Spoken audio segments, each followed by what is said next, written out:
One of the biggest things I see in golf instruction nowadays is trying to get people to move things more to be better. Oh, you need to move your hands more this way to hit it straighter. You need to turn your hips more this way to do whatever. It's always about trying to move something more. When we look at how players move and we evaluate their 3D motion graphs, we see a lot of things that are accelerating, and you can only accelerate things if you're moving. But then we also have decelerations, like the brakes. And when we hit the brakes, we get more speed. Now, sometimes that doesn't make sense until I explain it this way. If I'm sitting on the hood of your car and you're going 100 down the highway, if you hit the brakes, I go flying, I go faster, so that we get a stopping action that sends something out faster. Kind of like cracking a whip. We stop, something else goes faster. We want to try and create some stability in things. So I've got something here that I really enjoy using. I've been using these for over a decade, and it gives me a sense of being balanced and being able to move almost the way that I should move. So I'm going to jump on these discs, and I'm going to just try and get into a golf stance, right? An everyday, regular golf stance here. And the first thing that this does is that by being balanced on my feet and trying to keep my feet fairly flat relative to the ground, it puts me in a pretty darn good posture. Right? I'm pretty balanced this way from right to left, from toe to heel. I've got my centers of gravity of my body all organized in a way where I'm pretty solid right here.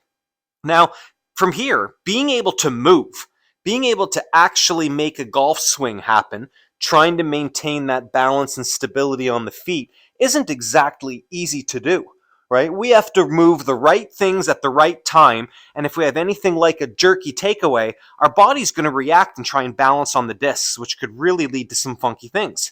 So by setting up this way and trying to make what I feel is my appropriate backswing, the things that I need to do, I'm really trying to use my feet and the ground a little differently. I'm trying to stay pretty balanced on my feet, but I notice that if I take the club away with my hands and my arms, my feet just kind of stay the way they are. But if I make a backswing where I try to, well, to show you, to do this and try and make my torso move rather than try and make the club move and not my torso, right? That's a different motion. I'm using my feet into these discs down here much differently. And if you were to ask the guys with the force plates on the ground, you can change the way the force plates kind of look just by pushing a little bit differently. But if you started to move differently, and be able to get the pivot and your torso and the legs and the hips and the chest and all that stuff moving earlier in your backswing, you'll start putting different things into the ground to do so.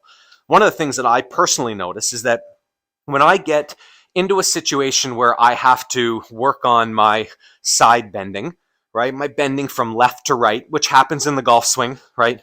I sit up to the golf ball. I've bent down to the left, right? My hand's closer to the ground. Okay, same thing on the follow through, right? I bent down to the right, closer to the ground. I mean, when people say that the golf swing is awkward or different, or the area that most golfers that don't practice a whole lot, the piece they miss is the side bend. Because no one ever says, hey, pick up the quarter on the ground by bending to the side. We bend forward. So it's very strange doing that left and right. And so when I set up to a golf shot and I have full intention of trying to increase my side bend down in my backswing that way, I really have to grip the ground to do that. I have to feel as though that my feet they're doing something differently into the ground in order for me to do that. Now, I could get on one of those force plates and make the graph and the screen light up by just pushing and dancing a different way.